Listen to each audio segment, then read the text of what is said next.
Hi, everyone, and welcome to the Illustration Department Podcast. My name is Giuseppe Castellano.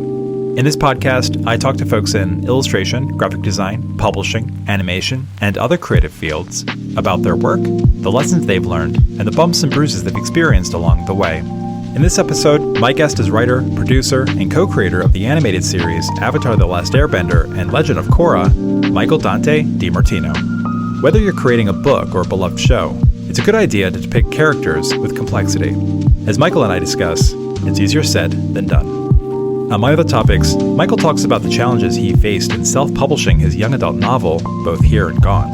He shares how he weaves emotions like grief, depression, and anger into commercially appealing stories for a young audience. And Michael shares advice on how artists can bring balance to their creative lives. I hope you enjoy our conversation.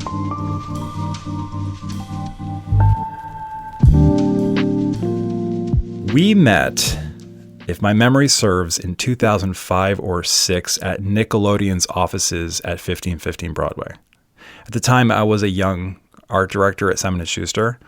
I was in charge of the publishing program and line look for Avatar: The Last Airbender. Oh, yeah. Wild. Yeah. Crazy. I don't remember much about that meeting. What I do remember is we're sitting in this room. You know, Manhattan is below us and behind us because we're up at like the 50th floor or whatever at Nickelodeon's like crazy decked out offices. Yeah. And you and Brian are up front. You're presenting this like new show that you guys are working on, and you're helping my design team, our design team, wrap our heads around the show so that when we design the books, they'll align more with the show, obviously. That was 20 years ago, by the way, just cool. FYI. Yeah, Michael. I mean, I remember going to New York and doing meetings like that. I don't remember that specific one, but that's cool. That's okay. Cross paths before. Feelings are hurt. Don't worry about it. Yeah, the two program, like I designed a lot of Avatar books back in that day, but the two big ones, like the two big series that I was in charge of were the Earth Kingdom Chronicles, series of chapter books, and then the Lost Scrolls. It was a lot of fun. Yeah, you know what's funny? I think they redid something with those and like repackaged them and like republished them recently. Because we've done like tons of publishing stuff since then, I can imagine. So, I know. We're not here to talk about that. We'd be here all day. Yeah. Did you and Brian approve our books, or was that all Nickelodeon responsibility? We'd see some consumer product stuff, but not much. So that was probably more Nickelodeon stuff. Now I'm more involved in like the publishing side of things, and we try to see as much as we can. Yeah, but that's got to be overwhelming. But back then we were working on the show, and we weren't, didn't really have as much time to do that kind of stuff. It would have blown my mind. I would have just been like, I can't believe I'm approving this plushie of Appa, It's like, and it's serious too. There's like a routing form or something. You have to like make notes, tell the licensee, hey, you can't do that, or you can do this. There's a lot of that. Yep. Speaking of books, I'm not the target audience for your novel, Both Here and Gone, which was self-published in May of 2024. I did enjoy it, though. I probably wasn't the guy you were thinking of when you were writing it. Not exactly, but you're not the first grown man to say that he enjoyed it and it connected with him. I mean, that's my hope. It is slightly more like YA, like a little bit older, right, for older kid audience. But yeah, I mean, myself a young adult. Sort of. Yeah. And all the adults who have read it have really connected with it. I mean, I think the stuff I try to write about is like universal things anyway. So it's mostly about grief and loss and uncertainty and struggling with how to cope with that through a younger protagonist. But obviously we all deal with that every day of our lives. Seriously. As I was reading it, I kept thinking, I wonder how Michael was tapping into the voice of Jack. So for folks listening, Jack is this 14-year-old. He moves through a gauntlet of loss and grief and denial and anger and self-discovery later. And it's sort of brought upon by this convergence of like his father leaves, his mom is selling his house, his relationship with his mother is very contentious. And then there's his friend Alyssa. she wants answers after she comes out of this coma, which was brought on by a mysterious accident. And so there's a lot of like moving parts. And as I was reading through this, I kept asking myself, like, how did Michael tap into the voice of Jack? Because he's a little bit of a jerk. He makes some decisions that I'm just sitting here reading it going like, why would you say that? Why would you do that? But he's hurt. I guess hurt people hurt people. So how did you tap into that voice? Because it wasn't like you writing it. It was Jack talking it out to me. Part of it was doing it as a purely first person narrative. So like the other stuff I've written, I wrote some middle grade fantasy novels. Those were more like third person, written in the third person. Obviously on TV, it's a much more like kind of omniscient point of view where you're seeing it from the outside. But I found just for my own like personal writing, like when I can tell it from like the eye perspective, it gets a lot more emotional and personal, I think. Yeah, part of it is honestly just, I don't know. And it's just like my natural sensibility comes out. And then part of it is, deliberate choices of like, I knew this was going to be, a young teenager. So he's not, his... the vocabulary is not up there. Yeah, his brain is not fully developed yet. He's going to do stuff that maybe an adult in this similar situation would not do. Yeah. And just trying to tap into that, my own younger self who was like questioning everything, my teenager self who was, I never experienced anything quite like that, but I was always questioning things and wondering what is this world all about? What's going on? Why are we doing the things we're doing? I guess I was not a deep thinker as a teenager because everyone else says that's what they were doing when they were a teenager. I wasn't doing any of that when I was a teenager. I was just kind of like going to school, coming home, doing chores that my parents asked me to do, and went to school, came home. It was the pacing really, I think, of your sentence structure as he's describing things. There were times when it was how I have 14-year-old daughters, and it would be like how they would describe when they come home. They, what did you do at school? Okay, so here's what happened. This happened, and then this happened, and then this happened. And it's all very descriptive, shorter sentences, and not a whole lot of editing. And that feels as if that's what Jack's voice was. He would say, or you would say through Jack, I sat on my bed. It was uncomfortable. Mom was outside. She was cleaning. I didn't want to clean. You know what I mean? It wasn't this like elegantly structured sentence. And so was that something that you found hard to slide in and out of? Or again, was that just sort of a natural, or is that just how you write? You just write like a 14-year-old? Just kidding. That's possible. No, I think part of that too is one kind of like, I guess, writing tip I came across in the past few years is the idea of like narrative device. So like even beyond just you're choosing, first person or third person. Right. It's like, who's telling the story? When are they telling it? To whom are they telling it? Why are they telling it? Like you kind of ask yourself, it's not stuff that necessarily ends up on the page. When I go back and revise stuff, I'm like, if something sounded maybe too formal or, too adult sounding, I'd remind myself, like kind of in the back of my mind, like Jack was telling the story. He's still telling it as a teenager. Like he's kind of telling the story maybe a year or two after the events of the story. So it's not like in a lot of, it's a very much a coming of age type story. Right. And so I looked at a lot of those, you have like Catcher in the Rye, which is like one of the strongest literary first person voices that's ever been out there. And then you have more like, I guess I would call them like adult coming of age stories where it is about a kid and it's about their experiences growing up, but it's being told from an adult perspective, like 20 years on, you're reflecting on my childhood and, like Charles Dickens, like David Copperfield or something like that. Like Stand By Me would be a good example of that. Yeah, totally.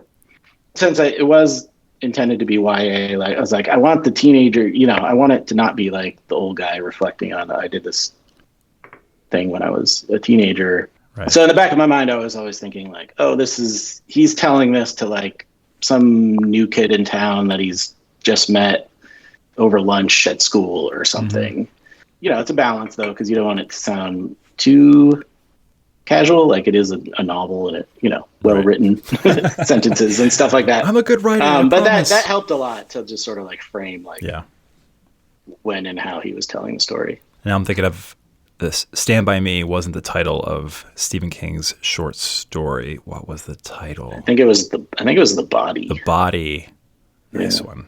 That was going to bother me. Yeah. Until I Googled it later. No, Stephen King's definitely a lot of coming of age. Sure. From the adult perspective. Sure. And if anyone listening wants to write, if you don't have his book on writing on your shelf or opened on your desk, you should fix that today.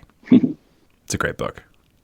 Yeah. I don't know what it says about me that I related pretty hard to Rennie, this sort of like old, grizzled, a little reclusive, world-weary philosophizer. Mm-hmm. That's how I would love to think of myself. And for folks listening again who haven't read the book yet, he's this like, I sort of saw him as an Obi-Wan Kenobi type, but yeah, he befriends Jack, and there's something about him. And also I want a Ford pickup truck so badly. We were looking for a second car a couple of years ago, and I was making a case with my wife that I'm like, what if it's time for us to get a pickup? I think it's time. We moved to the country. We used to live in the city. We now live in the country. I think we need a pickup, but she wasn't having it. That's cool. Which he was right. a fun. Yeah, he was a fun character to write because like you said, he's sort of. I mean, I definitely relate to him too. It's just like I'm gonna go out in the woods and just live in a cabin somewhere and write. Michael, I swear, but I would love it. But he has his own issues. It's not like his life is perfect either. So I mean, that was the kind of core. Jack has his relationships with his friends in the book, but he also like kind of the core relationship is this kind of mentor figure that he meets. And Jack thinks he's sort of like running away from his problems by hanging out with this guy in the woods, and he's got a bunker ready to go. They hang out in there for a while. Jack's trying to escape his problems and sort of realizes like even locking himself away in a bunker, like the stuff catches up to you, and it's still in your head. Has to face it for better or worse. We're going to talk a little bit more about complex themes in storytelling in a minute, but I wanted to talk a little bit about how surprised I was that this was self-published. As I understand it, a literary agent told you that they couldn't represent you / your book because they felt the book didn't have enough commercial appeal. They didn't know how to sell it. Yeah. Is that true? Yeah. But not honestly, I wasn't that surprised. I mean, just the way things are in publishing and TV and stuff now. It's like they just want the big hook and the big ideas. And it's funny because like the whole reason this was just sort of a secret side project for many years, starting in 2019. I've always loved writing, and I still have aspirations to like be able to make a career, a living off of just writing books. Right. That hasn't happened yet, but so it's kind of like my day job is to come up with the big ideas, big things for TV and movies and publishing stuff related to Avatar. And so I know I can do that stuff. It's just like, this was like, I want to write the thing that even when I was writing, I was like, I don't know who's going to buy this thing, but that wasn't kind of my end goal. It was just to write the story and kind of hone my craft more, and do something that deliberately was different than the things I'm known for. So it's not, it's not a fantasy book. It has no magic in it. No very little action. Right. But at the same time, I think I did take my experience and knowledge of how to tell these bigger stories and, stories for TV where you're got to move the plot along and stuff, and try to apply it to a more personal, introspective story. So, one great compliment I've gotten from people is like, oh, once I started it was, I didn't want to put it down, or I wanted to keep finding out what happens next, which is what you want from a story, even if it is a more philosophical, introspective type story. Like, even I will get bored if I'm reading a novel where it's just like sort of pontificating for pages and pages and pages. A little navel gazing or something. So yeah. Yeah, I guess. I could see that. I don't know. I worked in publishing for a long time, and I like to think that I know how it works. And I do wonder, you started writing this in 2019. It was published in 2024. So published after the pandemic, written before the pandemic and into it. I do wonder if you had waited 3 more years, if you had pitched this to agents in 2022 or 3, I think it would have been different because nowadays publishing is very much focusing on mental health, on these more complex themes in books for kids. Yeah, no, it's true. Well, that was actually, I didn't pitch it in 2019 because I was just secretly working on it. Nobody knew it existed. So this was probably early 2023. And yeah, I had the same thought. I was like, I wasn't expecting it to be like, blockbuster book or anything, but I'm like, I could look through the bookstore and find very similar, John Green books, right? Those kind of authors, like I said, Catcher in the Rye.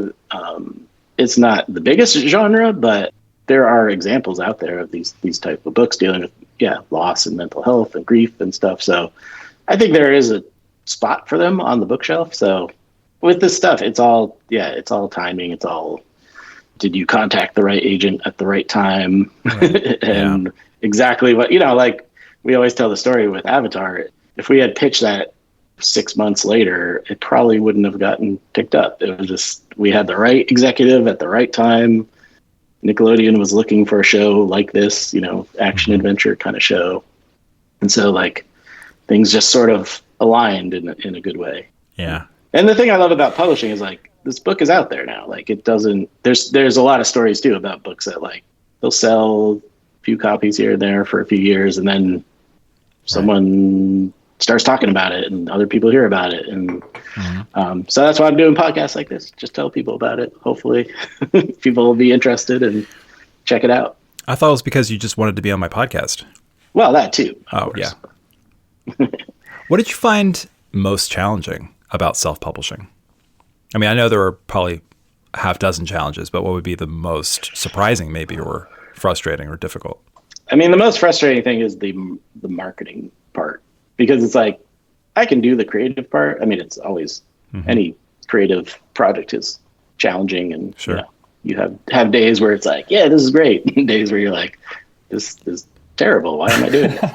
But, once I finally got it done, like I hired an editor, like I did all the things that like to make it professional, like hired someone to do the book cover or design the book cover and, copy edit, make it as professional as I would put this against any book you would find on the bookshelf. Well, but the other piece of it is, the other piece of it, and I think this was partly what that agent was referring to, is like, how do you then sell it? You can get it on my website or you can get it through Amazon. I kind of started small because I had to sort of like learn the process of even just like putting a book out there. So I think over this next year, I'm going to start going more wide with it and putting it in more places so people have more options for where they can get it. But yeah, the marketing part is hard because you're putting in your own money to market it. And if you're not getting, you're not at least, like, my goal is that I'm not expecting this to like set up my retirement or anything, but I'm like, if I just don't lose money, I'll be happy. Like if I just, if it's a kind of break even situation, I'm cool with that. But even that it's hard to I've not reached that point yet. Yeah. It takes a minute. And I just wanted to shout out to the book designer. His name is Stuart. Is it Stuart Bache? Yeah. In England. It's a good cover. And what I like about the cover, and this is something that I need to get YA. I need to get Paul Buckley onto the podcast one of these days. And I used to do a lot of YA covers myself. One of the things you try to do with a cover is you want it to be essentially 3 different things depending on your relationship with the book. So the first thing is essentially a poster. You look at it and go, ooh, that's interesting. What's that? The second thing is a companion. So as you're reading it, you occasionally glance at the cover, and the more you look at it and the more you read, the more you start understanding what the cover's about. And then the last thing is you want it to be essentially like a token, sort of a souvenir of your experience reading that book, you know? So anyway, nice job, Stuart. Yeah, that was actually a great experience, because I had never personally, you know, like I've worked with obviously lots of other artists over the years on Avatar, but I've never, for my own personal project, I've never like had to hire a designer, and found him, and he was great. Like, he gave me a couple concepts, and that was one of them. And I was like, like it has an emotional, as soon as I saw it, I was like, ooh, I feel something. And I think that's the interesting thing about like, I love looking at book covers, and it's just like, I think sometimes they can be too literal, you know, especially like sometimes in fantasy books or maybe romance books. But that's why I love like literary novel covers, because it's like, you don't always know what's going on, but if it's done right, like it gives you either uneasy feeling or intriguing or mysterious, and you want to check out. The cover of The Great Gatsby is a perfect example of that. Like, you look at it at first, and if you don't know what the story is about, you kind of don't even know what the hell that cover is about. I mean, it's pretty surreal. Right. Giant eyeball and some fair ride or something. I can't remember exactly. I have to Google that too.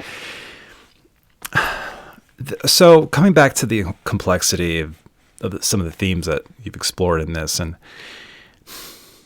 you weave some pretty epically complex themes in and out of this story, and, you know, in and out of Aang's and Korra's stories, like loss, like grief, shared trauma, being haunted by one's past, so on and so forth. I guess the question is, are you okay, Michael? No, I'm kidding.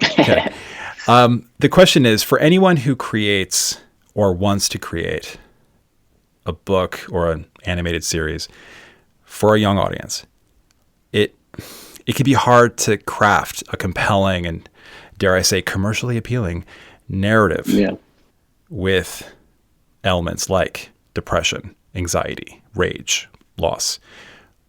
What's your approach to finding that balance? It's a great question. And, you know, we've been doing this for 20 years now, and we're developing new things for Avatar and grappling with the same things, which is like, you have your external.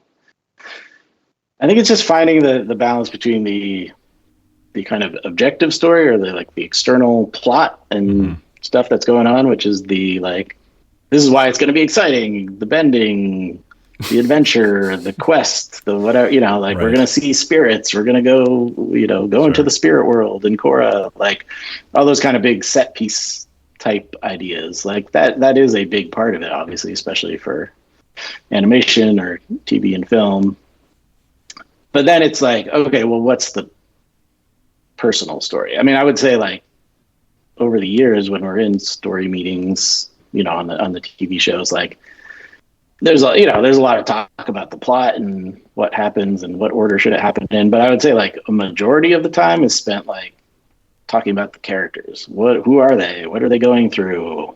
Why are they reacting this way? Like, what's their wound in the past that's causing them to act this way now? So so it is, I think, sometimes, because you get notes of like, it's got to be commercial, it's got to be whatever, like there can be a tendency to be like, oh, I got to make this like the craziest, biggest thing ever. But, you know, as people, I'm sure, experienced in the movies, the most dazzling, you know, special effects, action sequence, whatever, we've seen a lot of that stuff now. So unless you have a character that you care about, that you're rooting for, that you can understand, even if you don't agree with them, like that's the stuff you emotionally connect with. So it is finding that balance between the two, because you definitely need both. Yeah. And obviously it's artist's choice. Some artists find that writing to any one of these elements of the human condition, some artists find it healing as a way of processing whatever grief, whatever trauma, whatever they're dealing with through their art, through writing. And for some, that works. For others, they don't want to tap into their own personal experiences. It's too triggering. It's too difficult. It's too painful. but maybe they do want to still write complex characters. I can't put myself in their shoes, because for me, if I'm thinking about anything that I need to process or think about, or I don't know, walking my way through it again, I can do it. It doesn't bother me to go back to my own life and my own experiences and tap into some things that I'd rather not tap into. I'd rather just sit on the couch and watch Avatar or something. My point here is it's challenging. Is there a way around that? Maybe the answer is no. I don't think there is, but I would just add that I think, like, at least for like writing fiction, creating characters to process through, difficult things, like, it does give you some distance. So it's different than going to see your therapist and you're like talking all about yourself and all your feelings. I guess that's what I'm trying to get at. It can be kind of heavy and maybe you don't want to go there that day or whatever, but right. I've found that, like, at least through fiction, and sometimes I'm not even, like, at least with this book, like, it was staring me in the face, but, like, my dad had passed away in 2008, kind of suddenly he had kidney cancer. So, that was like over a decade before I even thought about writing this book. Mm-hmm. But the more I got into it, I was like, oh, this is part of me still processing that loss, and amongst many other losses. And then as I'm revising it, COVID hits and everyone loses some people lost their lives, some people lost their schools, some people lost their homes, so in the middle of it, I'm just like, oh man, this is, like, very relevant right now. So actually, I do remember some days during that period, because at that time too, I had two young, I have twins, boy and girl, and they were young. They were like 4, I think, when it started. So we were all at home, during the lockdown phase, as I'm sure you experienced too. And so there were definitely some days where I was like, I don't really want to work on this today, because it was, diving back in, you're that, because that was so fresh. Like, we're like literally living that experience, and then I'm trying to go into my office to work for a couple hours or something. So yeah, there's definitely days where you're just like, I don't feel like going there today, and I think that's fine. But I think that's what's so great about fiction in general, and why I love reading novels, is this ability to experience these kind of intense emotions, but there's some distance, there's some safety there. You're not literally going through it. Right. You can put it on somebody else. Yeah. A character you create, put it on them, have them carry it. Yeah. I don't even know. When I go back to editing this question, I might even listen to that question and go, like, what the hell were you talking about? Where were you going with that? I think what I'm trying to get at is there is that very common piece of advice for writers and illustrators and animators, anyone who creates stories. Write what you know. Tap into your own history. Mine your past, however people phrase that. And generally, that's good advice. But I'm thinking of the person who doesn't want to do that. And I still don't even know where I'm going with this question, but I guess for you, and you basically answered it. But I think what I'm trying to ask you is, when you and Brian or you by yourself for this book, or you in the writer's room or wherever, like, are these themes front and center? Are you guys thinking, like, we need to remember that, I'm just going to be a nerd here and say, we need to remember that Cora has gone through this very traumatic experience with Zahir's poison, which I personally interpret as a metaphor for depression. You can correct me if I'm wrong here. We need to keep that in mind. I still don't think that's the right question.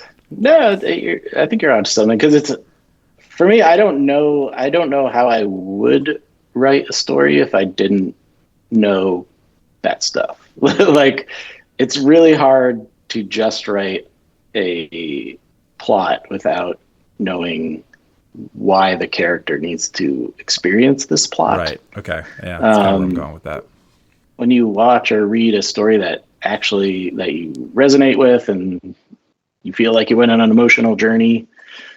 The external stuff is a little bit of like smoke and mirrors. Like, it's fun, it's exciting, you need that sort of salient sensory experience of like, nice. Your senses are Yeah, your thesaurus is on your desk right now. No, I'm just kidding.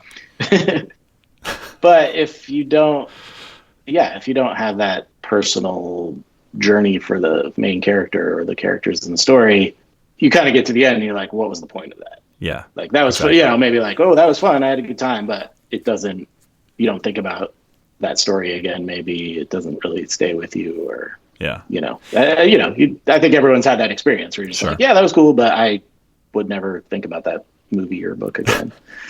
So I'm trying not to write those kind of things. I want to hopefully write things, that stick around for a while, and somehow Avatar is one of those things that have stuck around and people still connect with it. And over the years, I think hearing from fans and stuff, it is the characters, it is the emotional journeys. It's like Zuko, people talk about Zuko's transformation and his character arc as being, one of the best ones they've ever seen and stuff. And so I think that's the stuff that, and everyone loves the bending and enjoys the action and the art. And obviously it's all important. It's just that I think that emotional component is for sure. It's the thing you need, and it's not always easy to to get it.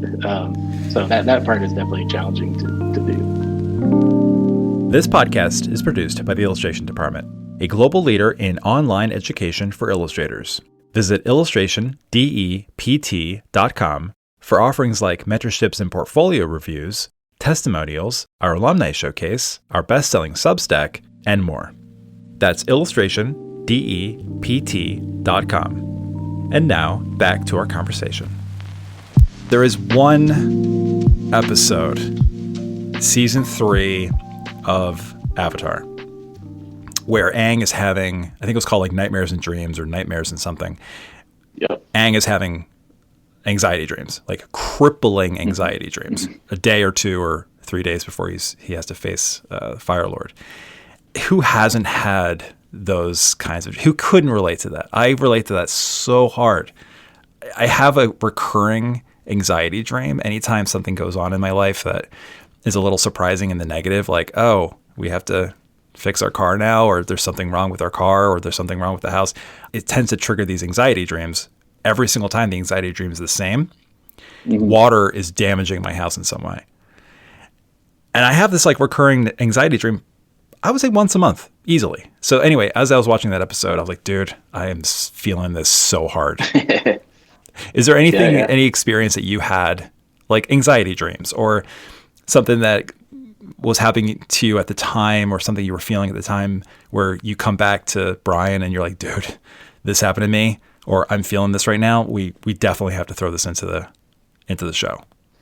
Not so much one for one, but I think that's what's always interesting about working with other writers too, because everyone has all their life. They're bringing it all to the table. So there are definitely times where people are talking about like, oh, this thing in the story I'm resonating with because something like this happened to me or someone I knew or something. So I think it's unavoidable that people just bring their personal experiences and stuff to these stories. And that's what's kind of magical about working with other writers on these shows. Like, we created the show. We've, many of the stories were from seeds that we had put out there, but it was because of these other writers and artists bringing their sensibilities and experiences to it that makes it really special and more diverse than what just two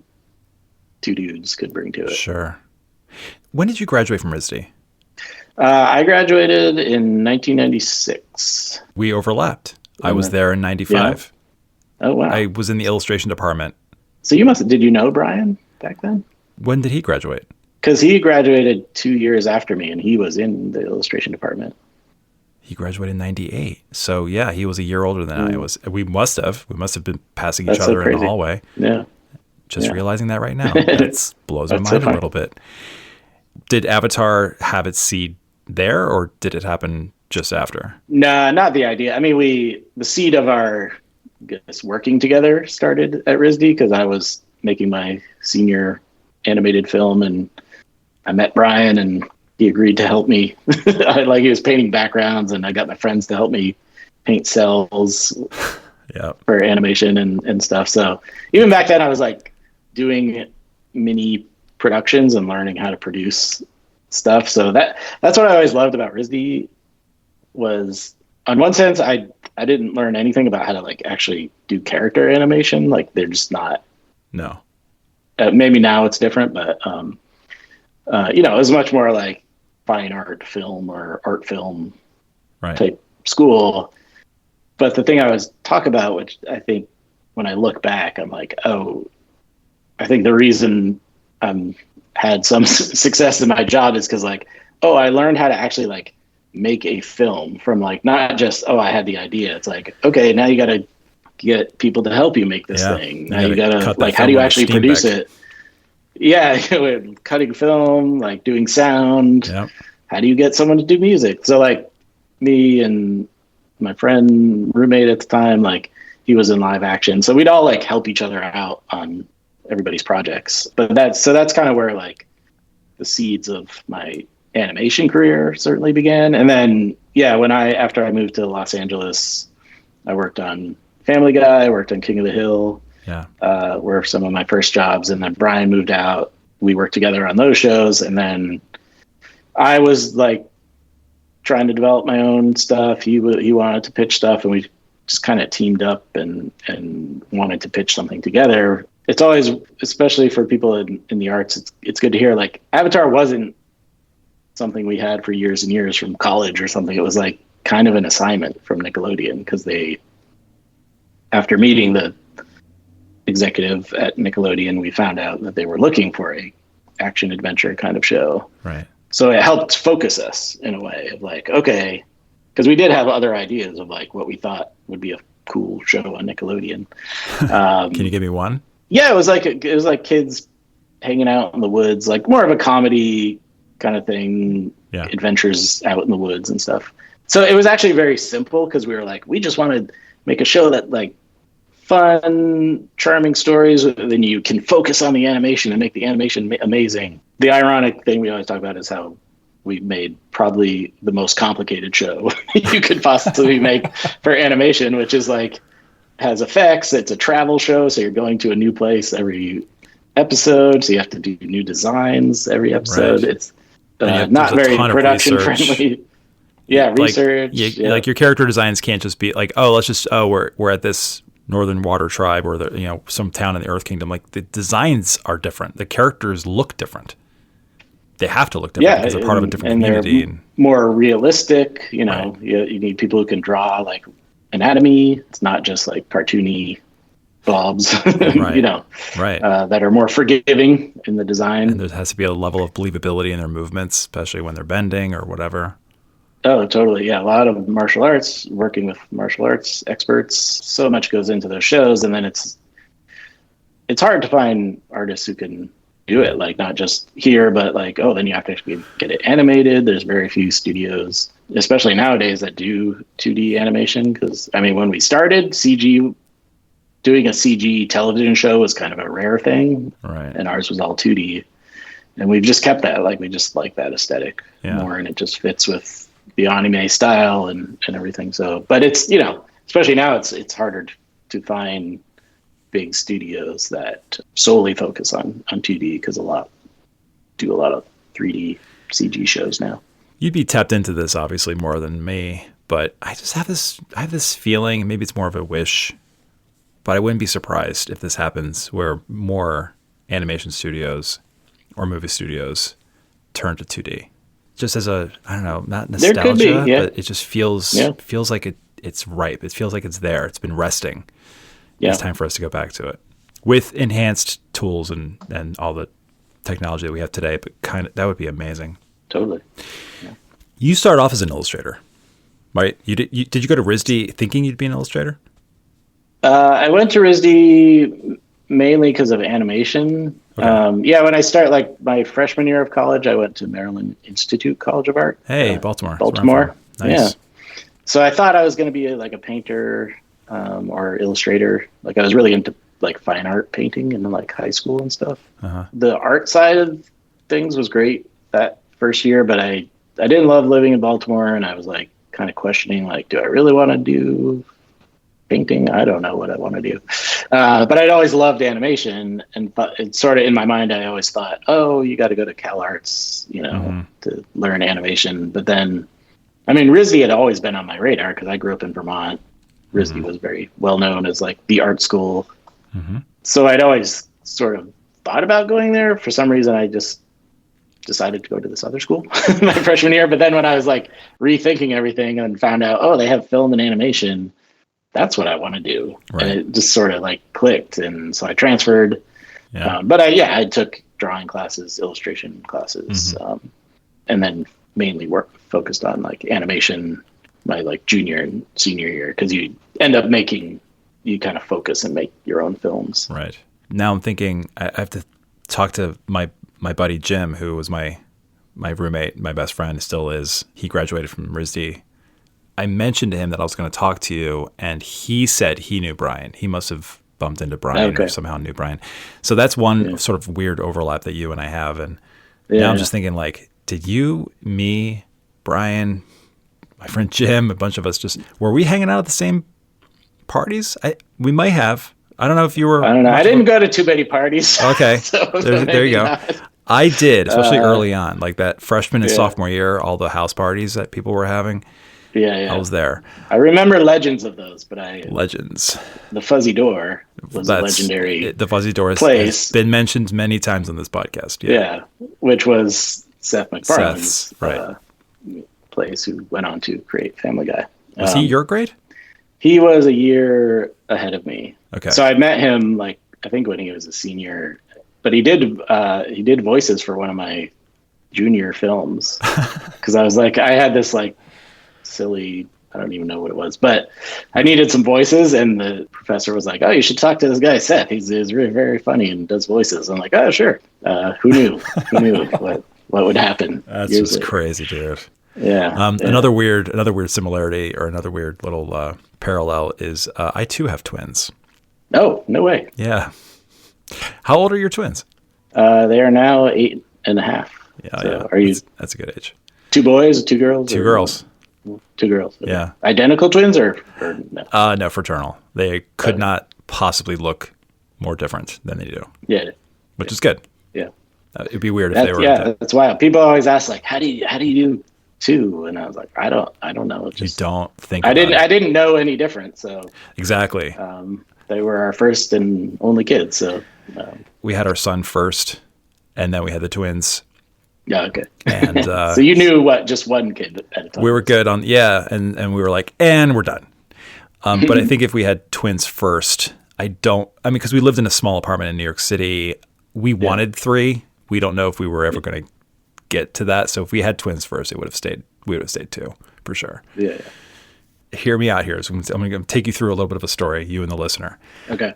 So first, as an illustration historian, I noticed a few Easter eggs. They're connected to a World War II era Japanese illustrator by the name of Jun Atsushi Iwamatsu. In 1939, Iwamatsu and his wife, Tomo Sasako, fled to New York, leaving their son, Makoto, with his grandparents in Japan. Okay? So after Pearl Harbor, Iwamatsu enlisted in the U.S. Army. He worked for the Office of War Information and the Office of Strategic Services. His job was essentially to create pro-Japanese propaganda. Mm-hmm. To protect their families, Iwamatsu and Sasako changed their names to Taro and Mitsu Yashima. With the help of the OSS, Congress, I promise you guys this ties all into Avatar. With the help of the OSS, Congress passed a law called the Private Law 400 on June 29th, 1948, allowing a now 16-year-old Makoto to join his parents in the United States. Yashima went on to illustrate books, including those written by his wife. The Crow Boy, which was published in 1956, won the Caldecott. And that book was about multicultural sensitivity, so he was well ahead of his time. Both of them were. Where's the Easter egg? Makoto and his sister Momo became acclaimed actors.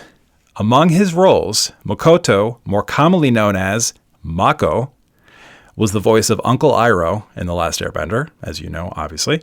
And Momo appeared in a number of TV shows and movies, including Star Trek, the motion picture.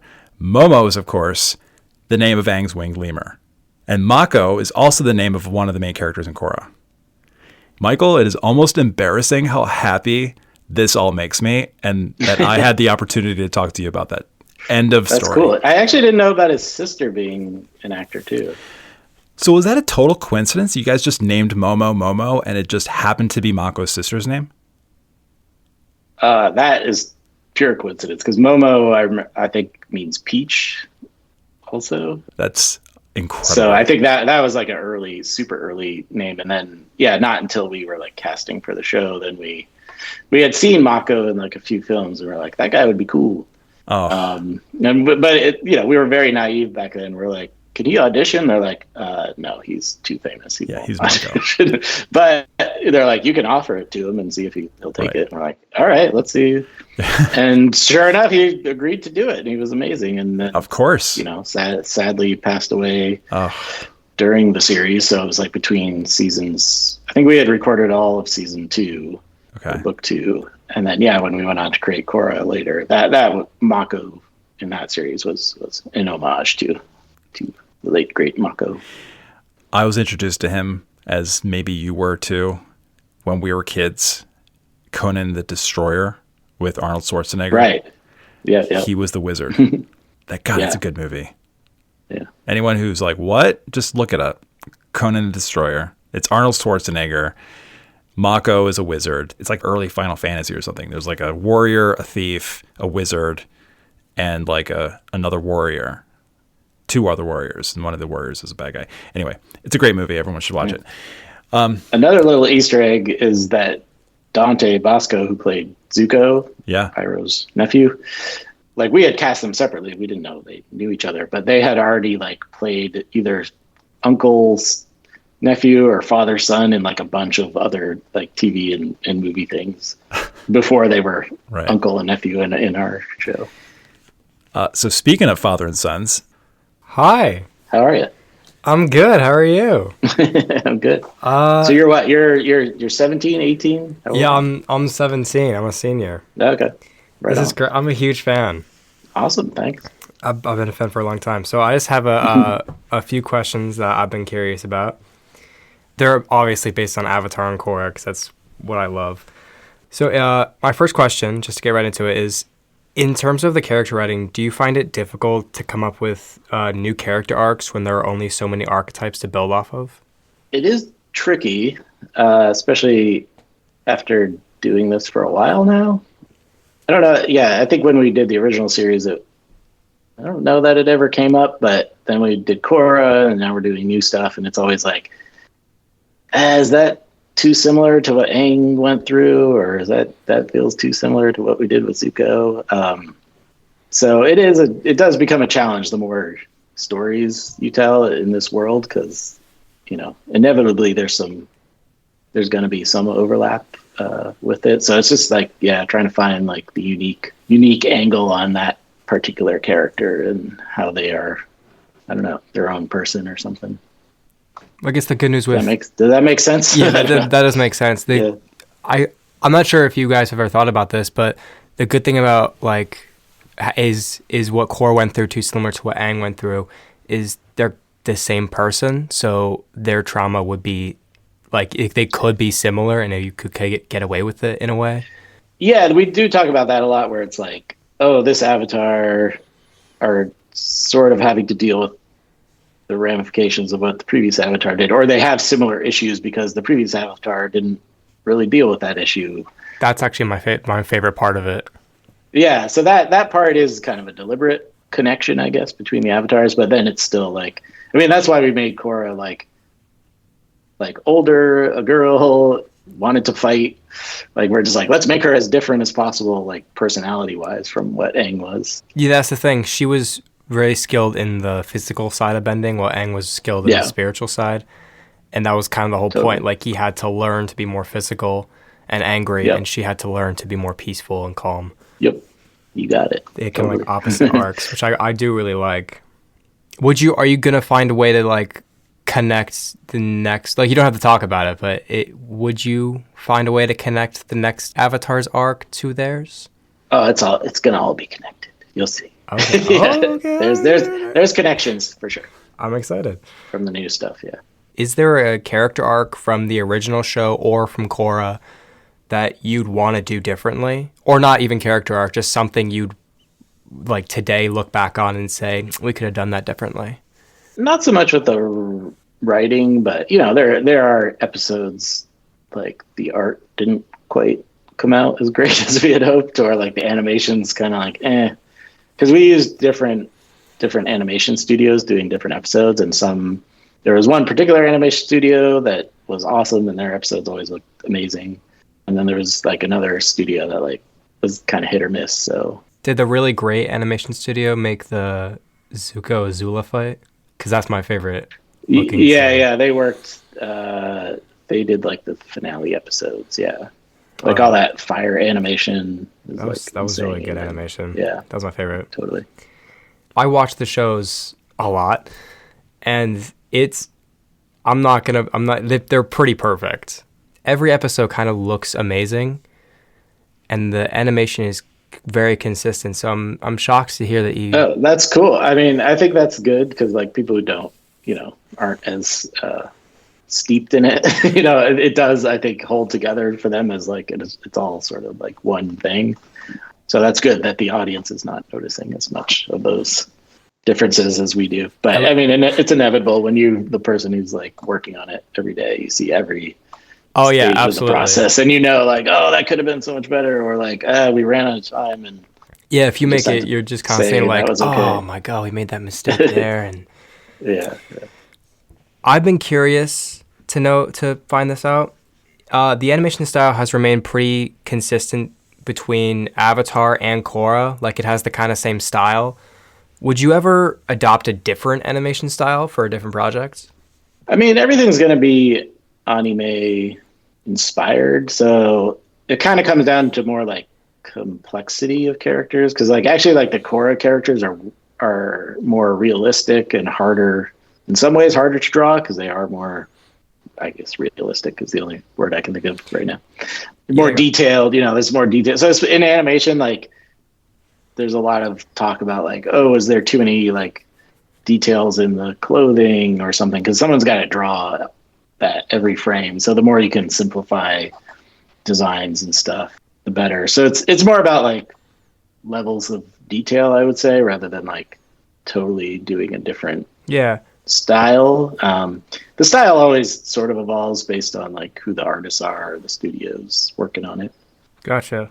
Because I know like Korra had I'm not sure what it was. It was like a sweater around her waist, or what was that? Her little like skirt thing. Thing, like, and Aang didn't really, the only like fluid parts of Aang's clothing were the like top of his robes.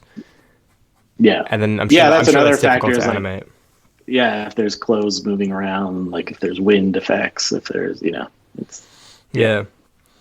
Was there a conscious effort to make the themes in Korra darker, more like adult? And if so, was that an attempt to relate to the audience aging up a bit, or is that an attempt to differentiate the shows? A little bit of all of the above. I mean, we definitely, we were thinking of it more like, oh, Aang's kind of like middle grade and Korra's like YA. Since we age her up to more teenager, it just sort of naturally happened that some of the stuff got a little more darker, serious and darker and stuff. So it's kind of like Aang had the emotions of a younger kid, so he kind of so the show was like more. It had dark themes, but it was still taken from the viewpoint of a younger kid, and Korra was older. Yeah. Okay, I get it. And I think we could never have like made Korra first. Like Nickelodeon would never have even when we made that show, they were like, what do we do with the show? Because it didn't quite fit their kid audience, because it was like a lot of teenagers were watching it and it was doing well, but like for their demographics, they were like, we want the younger kids. We don't want teenagers for whatever reason. Yeah. It's okay. It all worked out. It definitely all worked out. I love both the shows. I'm really excited for the new one that's coming out. I don't know when that's coming out, but I'm excited for it. Yeah, we got a movie. Movie will be out maybe. Oh yeah, the Avatar. I forgot about that. That's going to be the first thing. So that's been announced. So I forgot that comes out this year. Oh my gosh. So that's going to look really good. So I'm really excited for that one too. Thank you for talking to me. I'm a big fan. Yeah, thank you. Yeah. Where are you? Are you in New York, or where do you guys live? We are in Pennsylvania. Oh, you're in Pennsylvania. Cool. Thank you again. Nice talking to you. Yeah, thank you so much. Sure. Has some pretty good questions. I did not help him with those. He thought of those himself. The future podcaster right there. Yeah, seriously. I just appreciate you taking the time to, field some of his questions there. Yeah, no worries. So just keeping in mind that there are folks listening who are illustrators, animators, storytellers. Maybe they want to write their own young adult book. What last word of advice or insight or encouragement would you like to share with them directly? There's like the general advice for, not just writers, but anyone who's interested in doing creative stuff. And I would say this is kind of more for like people who have been doing it for a while, because I feel like as we get older, we might get kind of set in our ways. And so the thing is to like stay curious about stuff, whether that's like how the world works. I think this too, like it comes up because I do have young kids, and it's just like you see them. Yeah. They're just asking questions about stuff all the time. They're super curious. How does this thing work? How does this, and most of the time I don't have an answer. And I had never even thought about asking that question. And I'm like, am I curious enough? Am I like, the world is a crazy place and we are crazy beings. And there's so much to understand about the world and ourselves. And I think I've been attracted to, or why I've pursued a life in art and writing and creativity, is just like, it is a way to explore and ask questions. But I do, even for myself, I feel like as I've gotten older, maybe I've lost a little bit of that like youthful, naive curiosity of like, what if I did this? What if I, like we broke so many rules when we were like making Avatar and setting up the production, that like me as the like, oh, I've done this now for a while. If someone came to me and was like, we want to do this, I would say that's too difficult. You can't do that on television budget and time. Are you insane? But we did it. So I think it's trying to recapture that youth, some of that youthful curiosity and spirit. To learn more about Michael and his book, visit michaeldantedimartino.com. If you find value in this podcast, consider supporting it via our best-selling Substack or Patreon. While each offer different benefits, both provide access to dozens of exclusive episodes we call Extra Credit. You can find links to both on our website or show notes. Thank you so much for listening. Until next time.